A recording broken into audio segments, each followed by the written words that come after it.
buenas, sean todos, todas y todos bienvenidos a este tercer módulo denominado Políticas de Prevención de la Violencia contra las Mujeres. En ocasión a este módulo, los ejes que estaremos desarrollando a su vez serán estrategias de prevención, ruta de intervención ante casos de violencia contra la mujer, medidas de protección y algunos casos que vamos a estar compartiendo también. Para ir al primer tema a desarrollar, el primer ítem o eje que estuve mencionando a desarrollar serían las estrategias de prevención. ¿De qué nos sirven las estrategias de prevención? Porque lo importante es llegar a tiempo.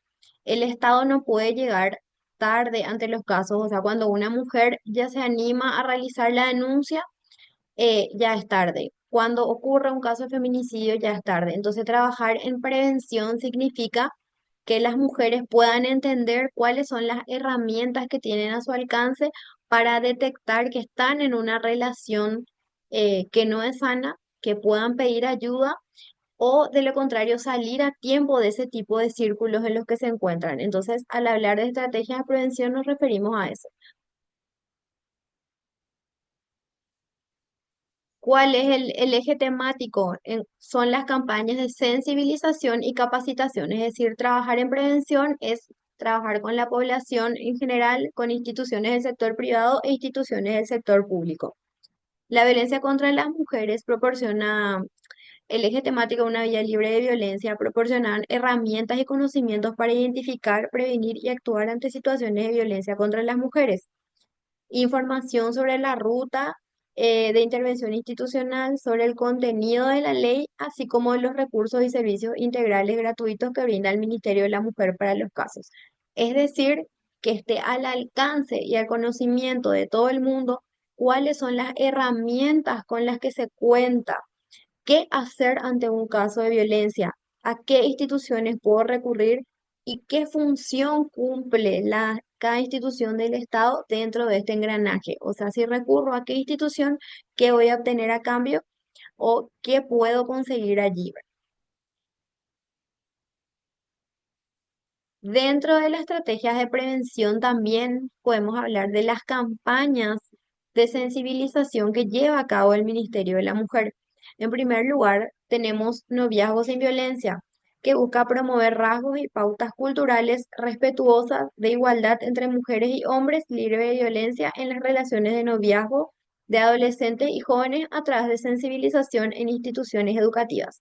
Noviazgo sin Violencia es una campaña que viene realizando el Ministerio de la Mujer hace ya muchísimo tiempo, desde el año 2014, que básicamente lo que hace es trabajar con jóvenes en edad escolar o que se encuentran en la educación media y escolar básica para sensibilizar, para prevenir, para que ellos conozcan. Ahí no se toca todavía o no se habla desde el punto de vista jurídico de qué lugares denunciar o sobre la ruta de denuncia, sino básicamente lo que se habla son cuáles son las características de una relación sana y cuáles son las características de una relación tóxica para que ellos puedan identificar esas características y no caer en este tipo de relaciones, ¿verdad? Para que no normalicen cierto tipo de conductas y después ya en la edad adulta puedan normalizar ese tipo de situaciones. Entonces se viene realizando en colegios, en instituciones, tanto del sector público como privado, con bastante éxito y bastante respuesta favorable de los jóvenes. Se les entrega materiales didácticos, remeras, bolígrafos, cuadernos, agendas. Se hace con una metodología bastante interactiva donde ellos también pueden participar. Se hace sketches, músicas, a través de distintas también se pone en práctica o se trata de conversar en el lenguaje que ellos tienen y escuchar también cuál es la forma de pensar que tienen ellos ante este tipo de casos. Otra de las campañas con las que cuenta el Ministerio de la Mujer es Tapabocas 37, que se hizo en alianza con Punto Pharma, que es un reflejo del compromiso justamente entre ambas organizaciones para abordar esta problemática. La campaña se centra en la sensibilización, lo mismo, ¿verdad?, de las señales de violencia y proporcionar una información vital a las mujeres y al público sobre cómo reconocer y combatir la violencia. Al aplicar tapabocas 37, lo que se busca es que una mujer que esté en situación de violencia y quiera romper este ciclo pueda recurrir a cualquiera de las sucursales de la cadena Punto Farma, mencionar la palabra clave Punto Farma, y a partir de allí todas las empleadas o empleados que estén al servicio o atiendan en la farmacia están capacitados para saber qué hacer, están capacitados para inmediatamente activar ese protocolo, esta ruta de actuación, y derivar a las mujeres a que puedan realizar su denuncia o tener una asistencia inmediata.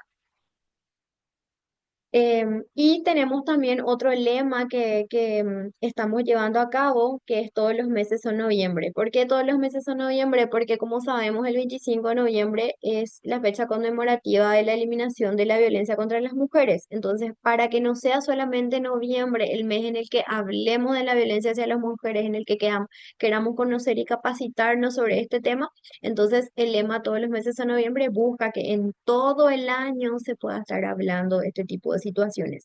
Dentro de todos los meses son noviembre, abarcamos otra vez, a su vez, dos tipos de charlas. Capacitación le decimos cuando es destinado a instituciones específicas, ¿verdad? Del sector público, funcionarios, por ejemplo, y sensibilización cuando es a un público en general.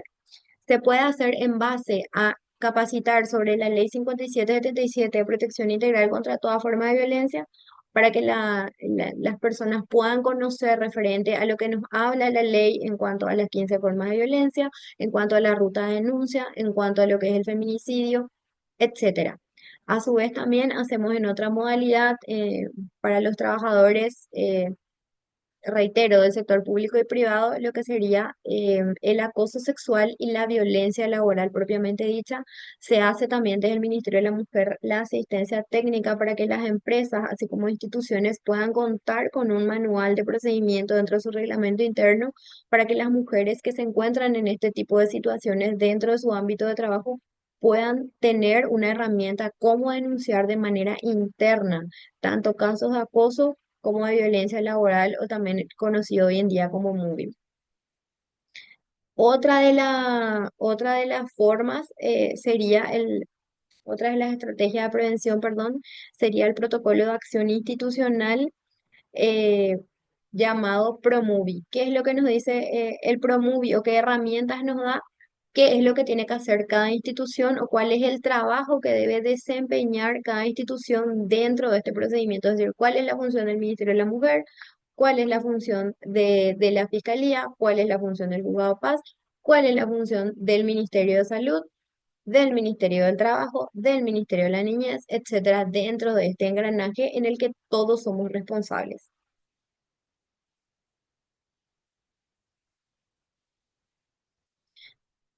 También tenemos la Mesa Interinstitucional de Prevención de la Violencia contra la Mujer, o más conocido como la Mesa Previm.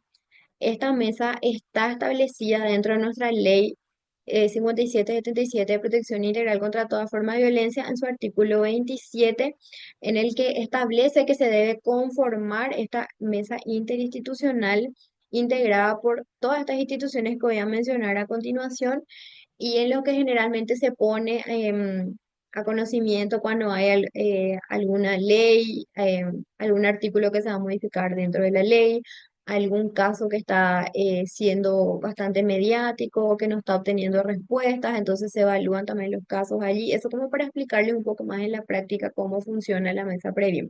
Está conformada obviamente por el Ministerio de la Mujer, por el Ministerio del Interior, el Ministerio de Hacienda, el Ministerio de Salud, de Educación, de Justicia, de Trabajo, Empleo y Seguridad Social, por la Secretaría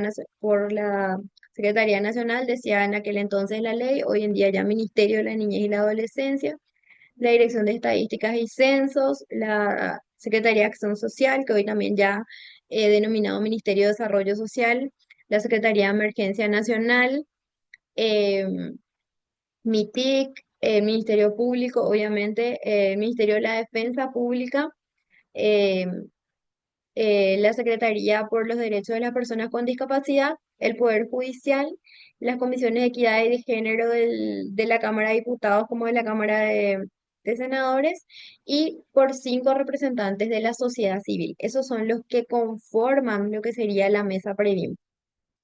Todo esto, reitero, como para que nos ubiquemos en tiempo y espacio, estamos hablando cuáles son los elementos para trabajar prevención. Entonces, ¿cuáles son los elementos? Recapitulando un poco, tenemos estas campañas de sensibilización, las que lleva a cabo el Ministerio de la Mujer, y tenemos acá, tenemos además una mesa Previm conformada por todas las instituciones que la ley misma hace responsables en la lucha contra la violencia hacia las mujeres. Y lo que ya mencioné también anteriormente, ¿verdad? Que estamos viendo ahí en pantalla, el protocolo de actuación interinstitucional para la prevención y atención integral PROMUVI. Reitero, ya estuve adelantando anteriormente, el PROMUVI lo que hace es dar un protocolo de atención, o sea, para cada institución, qué función establece la ley dentro de esta ruta. ¿Qué tiene que hacer ante cada caso? ¿Qué le toca? Es decir, yo no puedo ir, por ejemplo, a Ministerio de la Niñez y pretender que me tomen la denuncia como si fuese una comisaría. Entonces, esas funciones son las que están establecidas dentro de este protocolo de actuación.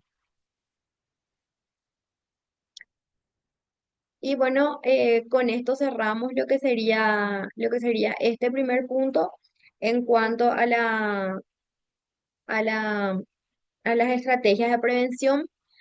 Reiterar, como ya dije anteriormente, que lo que busca el PROMUVI es facilitar la comunicación y acción coordinada en las instituciones para enfrentar el desafío de prevenir y responder con eficacia y eficiencia ante los casos de violencia hacia las mujeres donde haya un alto riesgo de vida o de feminicidio. Muchísimas gracias y hasta el próximo encuentro.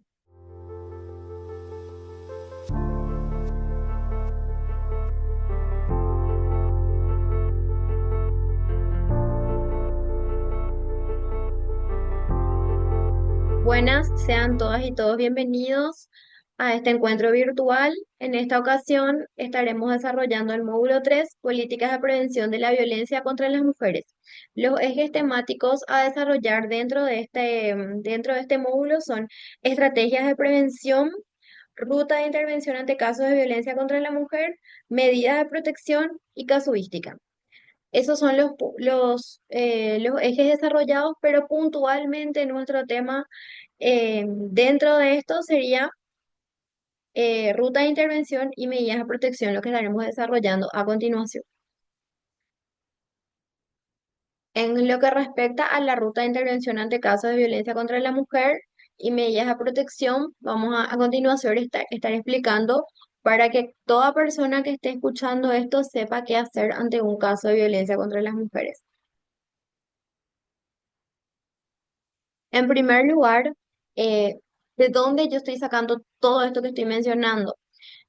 Desde el año 2016 existe una ley de protección integral contra toda forma de violencia, que es la ley 5777.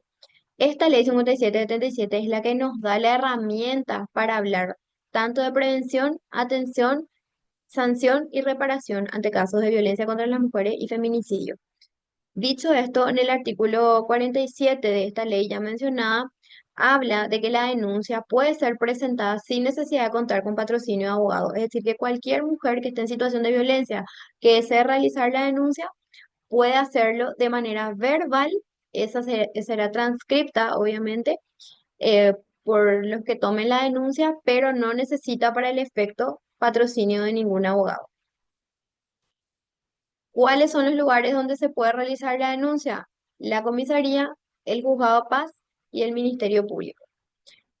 Eh, Voy a pasar a explicarles cuál es la función que tiene dentro de esta ruta de intervención cada institución, porque es importante conocer cuáles son las funciones de cada uno, porque como ya había mencionado también anteriormente en otro video, no podemos pretender ir a exigir, por ejemplo, a la comisaría que le impute a una persona, porque no es función de la policía, es función del Ministerio Público. Entonces tenemos que conocer los roles de cada institución dentro de esta ruta para saber dónde exigir también.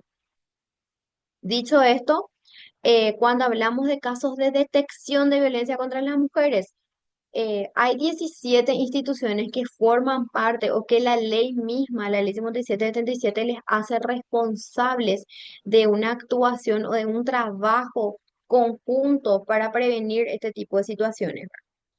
Entonces, al hablar de detección, tenemos instituciones que pueden detectar casos, pero no tomar denuncias. ¿Cuáles pueden ser, por ejemplo, las USF, los centros de salud o los hospitales?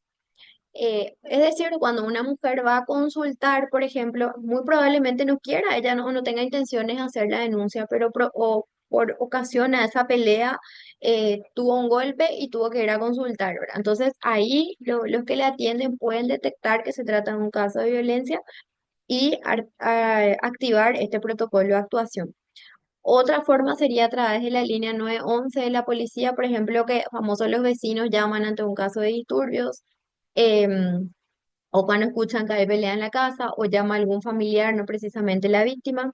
Tenemos la línea 137, que es el SOS Mujer, el 137 que funciona 24 horas del día, la línea 147, que es del Fondo de Ayuda del Ministerio de la Niñez y la Adolescencia, las comisarías, que cuando una mujer se va y pone a conocimiento, hace la denuncia en su comisaría más cercana, las CODENIS, que funcionan como oficinas dentro de las municipalidades, por ejemplo, o el Ministerio de Desarrollo Social a través de los guías familiares, ¿verdad? Los que trabajan, por ejemplo, con los programas de Tecopona, etcétera, ¿verdad? Entonces, generalmente no es su función trabajar temáticas de violencia, pero por la función que están desempeñando, de por ahí tomaron conocimiento de eso que estaba ocurriendo. Entonces, estas instituciones pueden encargarse de identificar, reitero, y orientar qué hacer ante ese tipo de casos. O sea, yo trabajo en una de esas instituciones, tomé conocimiento por la naturaleza de mis funciones de un caso, entonces yo tengo que saber cómo orientar a esa mujer ante ese caso que está aconteciendo. Recibir la denuncia propiamente dicha puede hacerlo la Policía Nacional, el Ministerio Público, que a través de las fiscalías zonales y barriales o de la Fiscalía Especializada en Violencia, juzgado de paz que hay en cada ciudad, juzgados de la niñez y la adolescencia. Y tenemos a su vez al Ministerio de la Defensa Pública y el Ministerio del Trabajo que pueden encaminar una denuncia, ¿verdad? No pueden tomar propiamente la denuncia, pero sí encaminar a las personas a hacer. En el caso del Ministerio de la Defensa Pública, como sabemos, son abogados gratuitos o proporcionados por el Estado, es decir, pueden representar para que se realice esa denuncia. Ya en cuanto a la atención directa, tenemos que ya se realizó la denuncia. ¿Quiénes pueden trabajar de forma directa brindando atención a la víctima? Sea atención física, psicológica, una asistencia social o legal. Tenemos al Ministerio de Salud para que generalmente se hace allí la evaluación, la evaluación física forense. El Ministerio de la Mujer, a través del Servicio de Atención a la Mujer SEAMUR, que ofrece psicólogas, un servicio gratuito de contención psicológica para mujeres en situación de violencia. El Centro Ciudad Mujer, que se encuentra en Villa Elisa, también dependiente del Ministerio de la Mujer. Las casas de abrigo para mujeres en situación de violencia.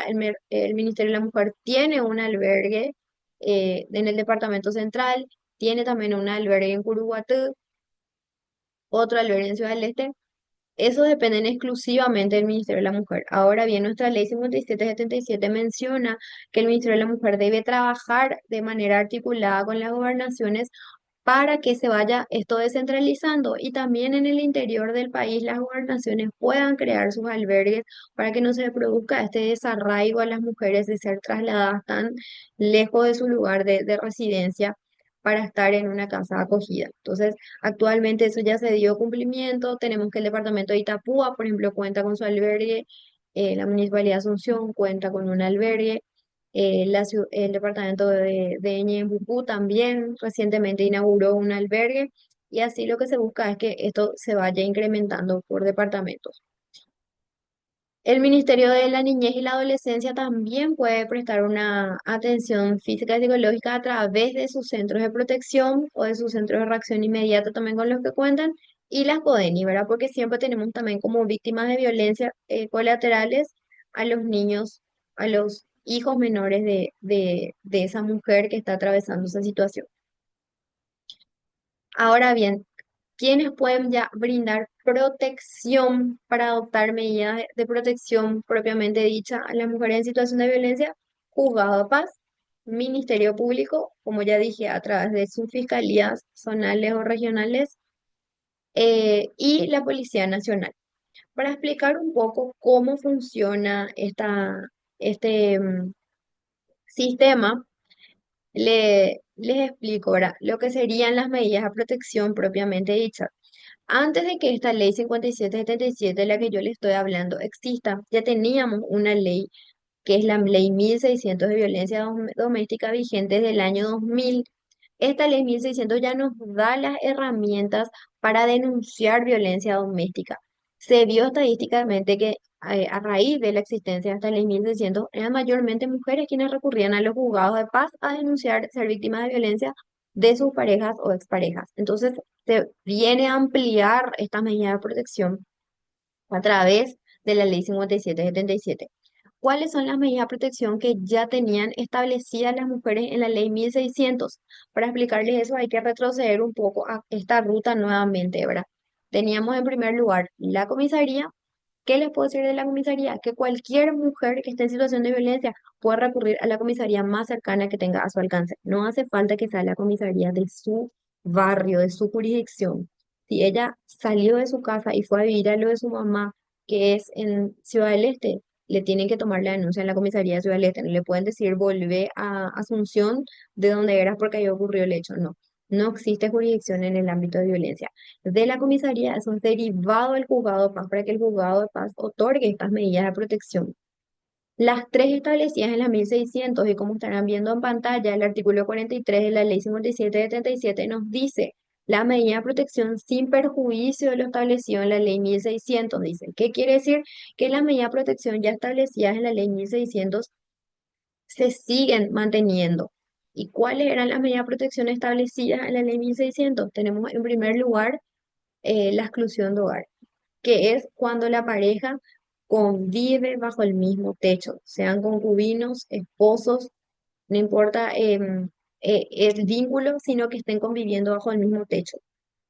Hay una situación de violencia insostenible, hay un peligro de vida, una amenaza constante, una agresión, sea física o psicológica, de manera constante. Entonces ella lo que hace es recurrir a la comisaría primero, como ya les expliqué, y de la comisaría esa denuncia derivada del juzgado de paz para que el juez de paz ordene esta medida de exclusión de hogar, es decir, ordena que el denunciado sea sacado de la casa de manera cautelar y temporal mientras la cuestión de fondo es resuelta. Es decir, es una medida de carácter civil, cautelar y temporal. No implica un desalojo, una pérdida de derechos, sino es una medida de protección de carácter urgente pensado en una víctima de violencia que está buscando una interrupción de una situación de peligro y de violencia que ya no puede esperar más. Entonces, ante estos casos es que el juez de paz o jueza de paz acude en auxilio a brindar estas medidas de protección de manera inmediata. Es decir, la denuncia se realiza sin patrocinio de abogado y en el mismo momento el juez de paz, en el día mismo de realización de la denuncia, de manera cautelar debe otorgar estas medidas de protección. La segunda medida de protección establecida en la ley 1600 y reitero, vigente aún en la 5777, es retiro de pertenencia. Es decir, lo mismo que les expliqué en el punto anterior, hay una convivencia, están bajo el mismo techo, ambas partes, pero es la mujer, la víctima, la que sale de la casa porque ocurrió una situación de violencia que no puede esperar.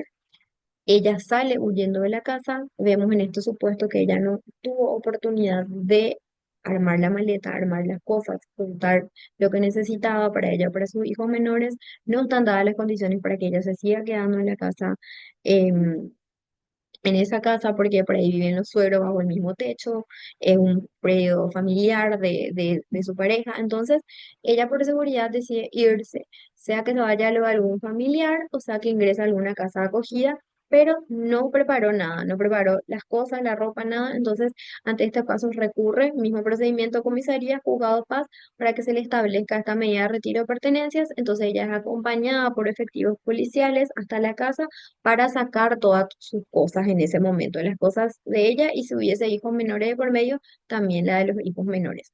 La tercera medida de protección establecida en la ley, reitero, 1600 y 5777, sería la orden de alejamiento. En este supuesto tenemos de que no hace falta que sigan viviendo bajo el mismo techo. Pueden ser novios, exnovios, pero hay un hostigamiento y un acoso constante que no cesa.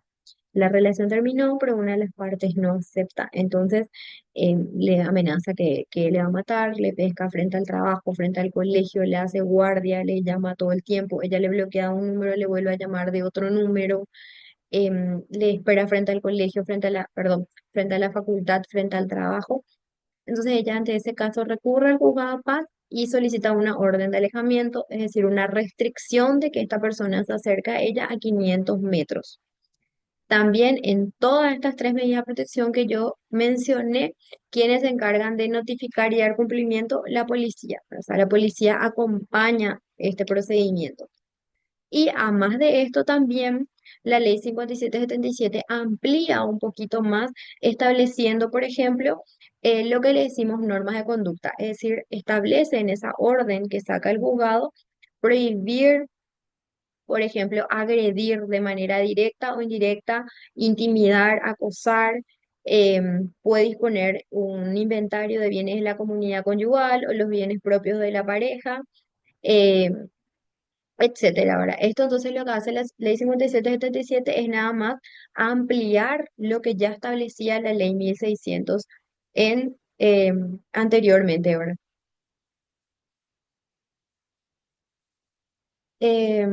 Y establecer cualquier otro tipo de medida que considere necesaria. También se establece mucho en este tipo de casos y que está en el inciso E, emitir una orden de protección y auxilio. Em, por ejemplo, un patrullaje aleatorio, que la policía pase cada tanto frente a la casa a ver si la víctima está bien. Eso, por ejemplo, se hace también dentro. Y acá se aplica otra de las novedades que nos trae la ley 5777, que es la prohibición de mediación y conciliación, porque estas medidas de protección son aplicadas de manera inmediata. En el momento en que la mujer solicita, en ese mismo momento el juez otorga esta medida de protección. Es un procedimiento, por eso le decimos civil sumario. Posteriormente, días después, nada más se realiza una audiencia que le llamamos audiencia de sustanciación de medidas, en la que la víctima se presenta, no hace falta tener abogado, y hace su ratificación y agrega sus pruebas. En esa audiencia, el agresor es convocado en otro horario o, si es posible, en otro día. Es decir, ya a partir de esta ley está prohibida también la conciliación y la mediación. Y posteriormente a eso, entonces ya sale una sentencia en la que se establece cuál va a ser el tiempo de duración de estas medidas de protección, que en la práctica suelen ser entre 30, 60, 90 días, 6 meses, a veces inclusive un año. Eso ya queda a criterio del juez de paz. Entonces, a través del juzgado de paz, repito, para cerrar esta parte, lo que obtenemos son medidas de protección civil de carácter urgente e inmediatas. No es una sanción penal, no es de carácter penal, no se logra con esto que la persona esté detenida o presa, porque eso se da a través de una investigación fiscal. Estas son medidas de protección urgentes que buscan interrumpir una situación de violencia que no puede esperar. Y con esto concluimos lo que sería este tema puntual y hasta un próximo encuentro.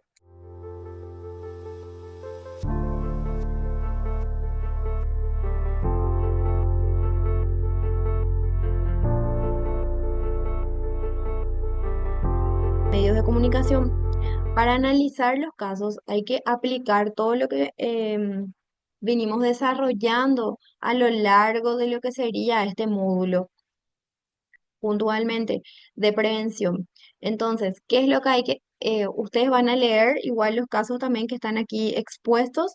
Yo les voy a hacer nada más un pequeño análisis como para que o sea, entiendan o sirva de ejemplo desde qué ópticas es que vamos a mirarlos, ¿verdad? Entonces, cuando leemos este tipo de casos en los medios de comunicación, para que ustedes apliquen todo lo que estuvimos aprendiendo en el módulo, que sería, en primer lugar, la víctima.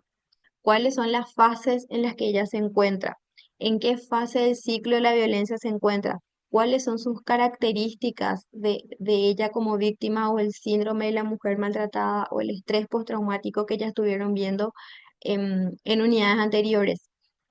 Otra perspectiva sería ver la ruta de acción y la ruta de intervención, qué hizo cada institución o qué dejó de hacer cada institución para que este caso llegue a la etapa en la que llegó. Entonces, eso es lo que quería que tengan en cuenta desde la perspectiva de nuestra ley 5777 de protección integral contra toda forma de violencia.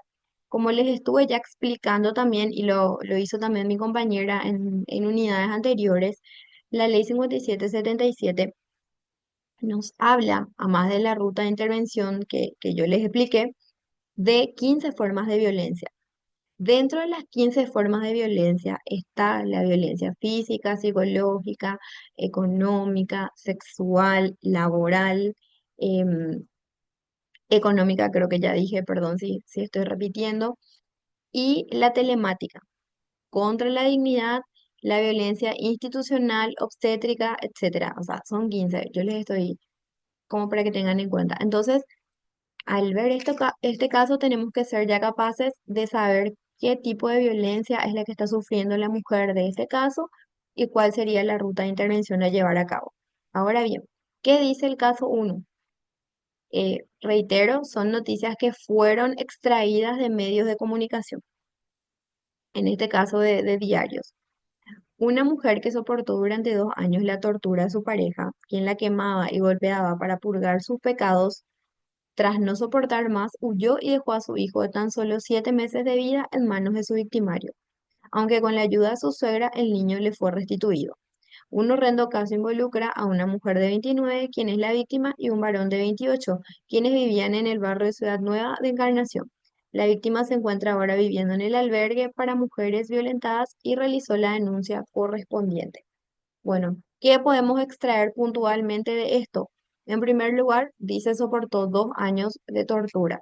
Estamos hablando que ella se encontraba dentro de este ciclo de la violencia y que dentro del ciclo de la violencia probablemente esta no fue la primera vez, o sea, de hecho no fue porque ahí mismo menciona que él en reiteradas ocasiones la quemaba y golpeaba. ¿Qué quiere decir? Que en la fase del ciclo de la violencia que ya estuvieron desarrollando, hubo una acumulación de tensión, hubo una explosión con una agresión, hubo posteriormente un arrepentimiento, una fase de luna de miel y este ciclo se volvió a repetir, por eso es que ella está hace 2 años sin haberse separado aún o sin haberlo denunciado, intuimos anteriormente, ¿verdad? Porque no se refiere a denuncias anteriores en la noticia al menos. Después menciona cuáles son las formas de violencia que podemos ver allí que ella sufría. Por de pronto, violencia física y violencia psicológica, ¿verdad? Porque habla de golpes y habla también de este maltrato. Dice que ella se va de la casa y deja a su niño menor y que para recuperar a su hijo menor ella tuvo que acudir a la suegra y que el menor le fue restituido. Al hablar de restitución, hablamos de que tuvo que haber un proceso judicial de por medio.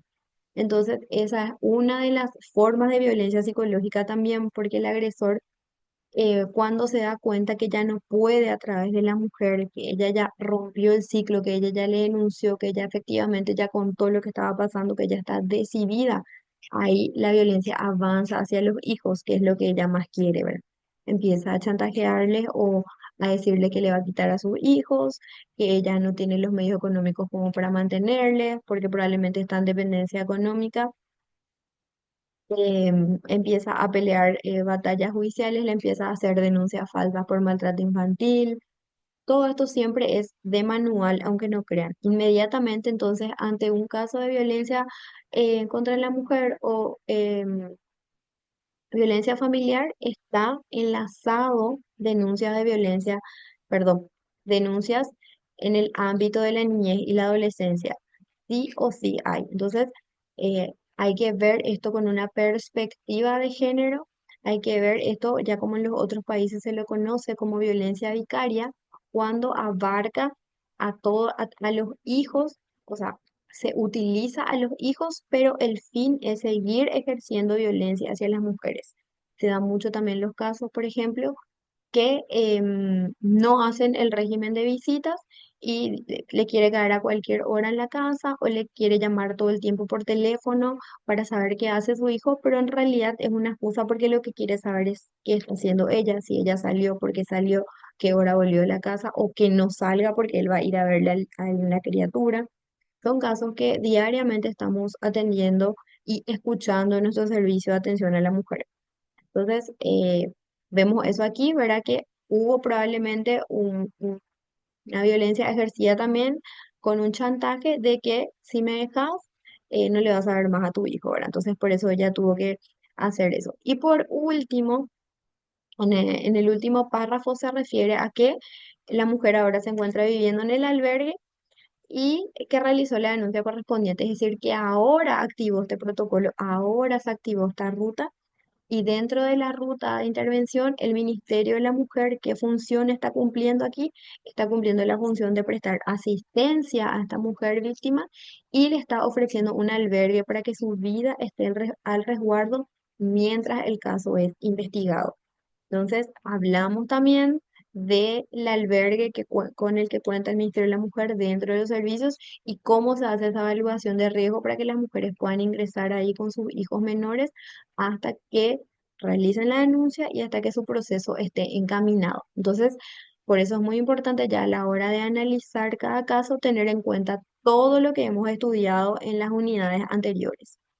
Y reitero, entonces vemos que hay casos de violencia física, psicológica, involucra una denuncia en el fuero de la niñez y la adolescencia, hay una asistencia que se brinda del Ministerio de la Mujer para el albergue y se activa la ruta de denuncia. En esta ruta de denuncia que se activa a partir de que ahí menciona que ella hizo la denuncia correspondiente, ella tiene que contar con medidas de protección de manera inmediata, es decir, un retiro de pertenencia, como yo ya les había explicado, acompañamiento policial para sacar sus cosas, o más aún, un diagnóstico médico, una denuncia en fiscalía, una imputación y un pedido de orden de captura, inclusive. Esos son todos los supuestos que pueden estar ocurriendo, porque él también les había explicado que dentro de este circuito que hacen las mujeres tenemos comisaría, juzgado de paz, Ministerio Público, juzgado de paz para las medidas de protección de carácter urgente y la fiscalía ya para la sanción, la investigación penal de los hechos. Pasamos entonces al segundo caso. Otro caso también divulgado en medios de comunicación. Una mujer se encuentra internada en delicado estado en el hospital luego de haber sido brutalmente atacada por su expareja que cumple prisión domiciliaria, pero a cuadras de la casa de la víctima. Confirmaron que recibieron la denuncia, donde resultó víctima una mujer de 42 años, quien tras ser trasladada de urgencia al mencionado hospital permanece internada. Vemos con la misma en, dinámica que hicimos en el caso anterior, o, si analizamos cuáles son las formas de violencia que ella sufrió en base a la ley 5777, violencia física, intento, o sea, sería violencia de feminicida, que es la violencia feminicida, ya desarrollaron también en clases anteriores, que es cuando fue más allá de la violencia física, fue un intento de feminicidio. Quiso acabar con su vida, pero por factores externos no llegó a ese fin, pero ya hubo una intención feminicida. Entonces estamos hablando de violencia física, feminicida, violencia psicológica.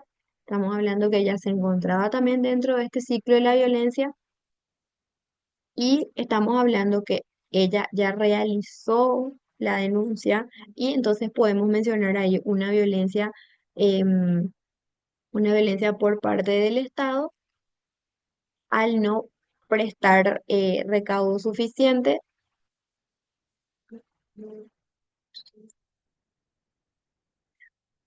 Una de las 15 formas de violencia de las que hablamos también, ¿verdad?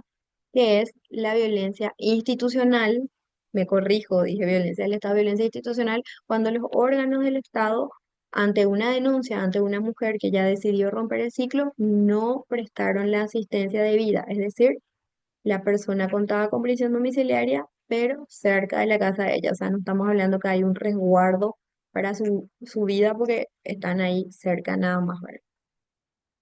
Y hay un incumplimiento de esa orden que él tenía de guardar prisión domiciliaria, es decir, no hubo un control de que efectivamente se cumpla, que él estaba cumpliendo, valga la redundancia, la prisión domiciliaria. Sabemos hoy en día que eso se está tratando de subsanar o se va a subsanar con el tema de las tobilleras electrónicas que para estos meses se van a poner ya en práctica.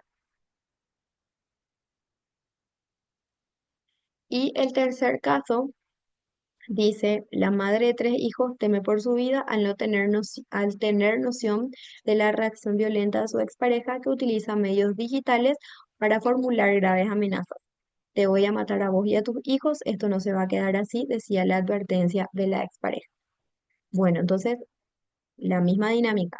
¿Cuáles son las formas de violencia que vemos aquí que puede estar sufriendo esta mujer? En primer lugar, violencia psicológica, se encuentra dentro del ciclo y violencia telemática. ¿Por qué? Porque dentro de la explicación de las 15 formas de violencia, en el ítem que tiene que ver con la definición de violencia telemática, es el uso de las tecnologías para ejercer violencia. Todo lo que tenga que ver con el uso de las tecnologías. Amenazas por redes sociales, amenazas con difundir fotos o videos íntimas, amenazas contra su vida, como lo hace en este caso, a través de WhatsApp, mensaje de texto, llamadas constantes, ese que le bloquea de un número, saca otro chip, le escribe ese número de forma insistente, un acoso, un hostigamiento que no cesa. Entonces, en este caso, eh, lo que se debería hacer es aplicar en cuanto al protocolo de actuación, violencia telemática, denuncia en el juzgado de paz y que el juzgado de paz otorgue una orden de alejamiento, o sea, una prohibición de que esta persona se siga comunicando con ella a través de ningún medio telemático, o sea, no le pueda escribir, llamar ni acercarse a ella y a sus hijos, independientemente de que también se active la denuncia penal en la fiscalía. Entonces, en este caso también el Ministerio de la Mujer puede brindar asistencia psicológica a la víctima durante el proceso. Vimos en el caso uno que el Ministerio de la Mujer podría o brindó asistencia psicológica, acompañamiento y albergue. En el segundo caso, que vimos anteriormente, también vemos que está internada en el hospital, pero también en ese tipo de casos el Ministerio de la Mujer brinda la asistencia, se constituye la trabajadora social al hospital, ve su situación, si requiere albergue, es trasladada al albergue posteriormente o se da seguimiento a su denuncia policial, ¿verdad? Y en este último caso, reitero, ¿verdad? También orientación para que ella pueda activar esta ruta de denuncia, para que pueda ir a los lugares correctos a realizar la denuncia y obtener esta medida de protección. Bueno, entonces, para ir cerrando, es muy importante aplicar todo lo que hemos desarrollado en las unidades anteriores, reitero, haciendo una recapitulación, cómo se trabaja en prevención, conociendo y sabiendo qué cosas o qué conductas están mal. Dentro de este violentómetro del que hablamos, de los colores del semáforo, qué conductas que está teniendo el agresor van a ir creciendo, porque la violencia una vez que empieza no disminuye, sino que va en aumento. Entonces, dentro de este violentómetro, ¿en qué conductas nos tienen que llamar la atención, nos tienen que dar alerta, nos tienen que decir que tenemos que pedir ayuda, salir de ahí, hablando mal y pronto? A su vez, conocer que la ley nos habla que no solamente la violencia física y psicológica existen, que hay 15 formas de violencia estipuladas en nuestra ley de protección integral, que hay una ruta que se activa una vez que uno realiza la denuncia y que hay muchísimas otras instituciones responsables de dar un apoyo durante el proceso, de dar una asistencia y de que pueden ser entes receptores, como habíamos visto en la clase anterior, de ser los que detectan los casos y ponen a conocimiento de las autoridades. No existe, menciono esto para cerrar, para los que son funcionarios públicos, por ejemplo, no existe una obligatoriedad de realizar la denuncia como en el caso de los niños, por ejemplo, ¿verdad? Que en el caso, si yo estoy en conocimiento de un hecho punible contra un menor, tengo una obligación legal de ir y comunicar ante los órganos correspondientes o paso a ser cómplice. Esa obligación no existe en el caso de las mujeres porque ya son mayores de edad, pero obviamente cualquier persona que está con conocimiento puede realizar la denuncia y cumple con su rol dentro de la sociedad y que se investigue e hizo su parte, ¿verdad? Entonces, eso sería todo. Quería dejarle este ejemplo y que ustedes también al leer estos tres casos, o pueden ser cualquier otros que salen siempre en los medios de comunicación, puedan partir de estos análisis para entender esta problemática, por qué sigue ocurriendo y por qué no es tan fácil salir de una situación. Muchas gracias por su atención y hasta un próximo encuentro.